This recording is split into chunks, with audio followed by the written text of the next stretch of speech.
Okay, so for the record, this is something that I didn't think I would need to do, but because there's a disconnect in how I come across and what I intend to come across as, I think it needs to be done. So, sorry if I disconnect. I'm walking around. So, I want to talk about my whole vaccination stance because I think it's important that people actually understand why I'm advocating for a certain thing or why I want to people to get vaccinated. So for context, I myself only got vaccinated because my grandmother lives in the house with me, and after 3 lockdowns, after seeing how badly this was mismanaged by the provincial government, seeing how many people had their livelihoods screwed over, seeing my friend's mental health deteriorate, my own mental health deteriorating, I bit the bullet. And I trust the science behind it. Like I know doctors who participated in the trials of the mRNA. I've read up on mRNA technology. It's being used to develop HIV treatments, and with good success. And like literally based on that alone, like the fact that we're using the same technology in this vaccine to deal with something that's been a huge problem for the last couple of decades, I think I decided to trust it. And there's also the fact that I've had friends who were in the ICU with COVID. Like I've seen how it can fuck up people. Like I myself was exposed a couple of times because of recklessness, and like in addition to my own thoughts on like the science and whatever, like it was also more of a social contract thing where it's I wanted to, like as I previously said, I'd like, because I'm in Vaughan, I'm just gonna say like yes, the stereotypes are real. Like a lot of people are reckless and stupid, but that also translates to a lot of the population. And because of that, I wanted to cover my base. I didn't want to bring it home and potentially cause a very serious case in someone who I live with. So that's why I did it. Now, as for my stance, I need to clarify that I think I do see a difference between hesitancy and being anti-vax. Those are different things to me. So to begin with, I can understand hesitancy. Like I do believe all the information is there personally, but I can understand a bit of skepticism. I can understand it. Like it's skepticism's normal. Skepticism is acceptable. I can understand why someone might be, hey, I'm a bit anxious about this, or like I don't know if I want to do it yet. Which is like I can kind of get it, and like to me honestly, like it is more respectable than being anti-vax. What my problem with anti-vax and like what I consider anti-vax is you don't want to get it, you don't trust it, and for whatever reason you're telling other people to not get it.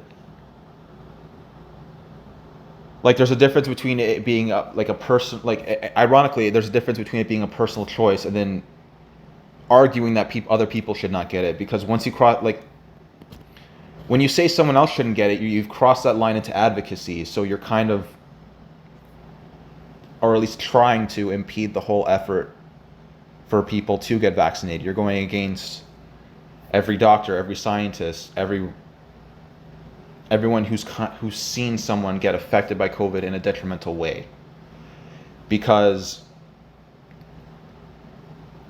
and like that upsets me. Like I'm sorry, but like that upsets me. Like I've seen it affect people. I've know people have lost others in this, and quite honestly, like you haven't. Like you don't know you don't know what it's like to watch someone die and like not be able to do anything. And I don't want that for anyone.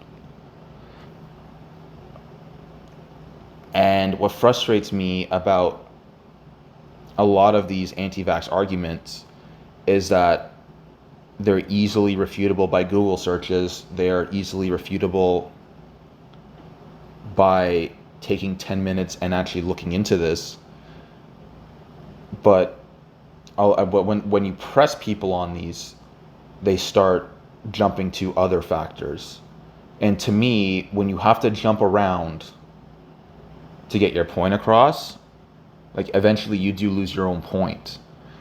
Like from my experience and my exposure to anti-vax rhetoric, it's more of I don't want to be bothered to do this.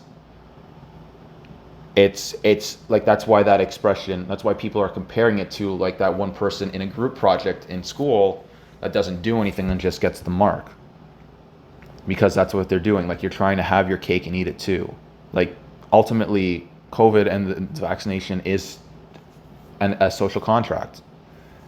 Like you're going to have to bite a bullet. There has to be some sort of give and take. At least that's how I see it. And unfortunately with like vaccine passports, we're seeing like this is going to have to happen. Like if you're okay getting tested every like 2 days, that's fine. Like you still deserve your right to do things, but like again, it's a social contract. We have like the freedom of the individual does not override the freedom of everyone else when there's a significant risk. That's why Section 1 of the Charter of Rights and Freedoms exists, which prescribes reasonable limits. And yes, like you have to do a full measurement of this. Like it's not just like, oh yeah, I think it's reasonable. No, like there's an actual test, there's an objective and subjective test. You have to, how do I say this? Like basically it has to be verified that like yes, it has to be verified by a court of competent jurisdiction. So eventually it would be like a Supreme Court if you challenge it enough. That yes, this does or doesn't meet the test to be justifiable.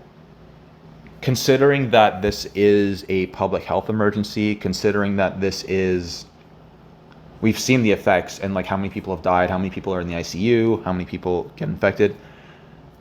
Yeah, a vaccine passport would likely stand up to a test. So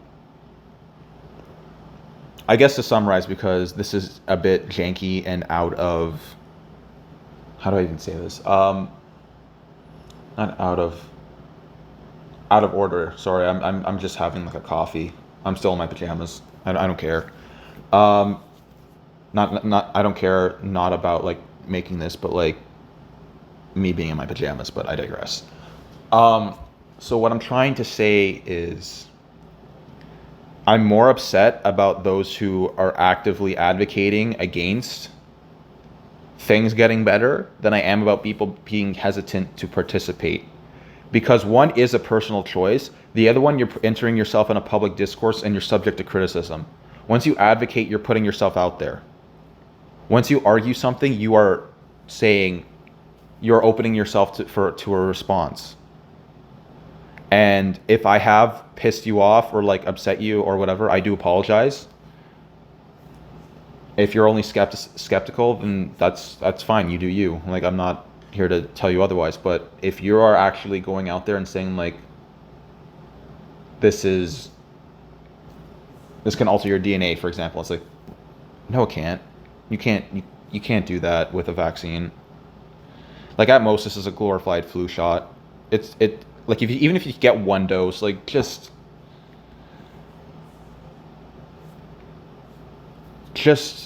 like take care of each other. Like at the end of the day, it's like just take care of each other. Admittedly, I don't have a script for this. I don't know where else to go. This is about 10 minutes now. And I'll let you there. If you have any questions, just DM me. Okay, bye.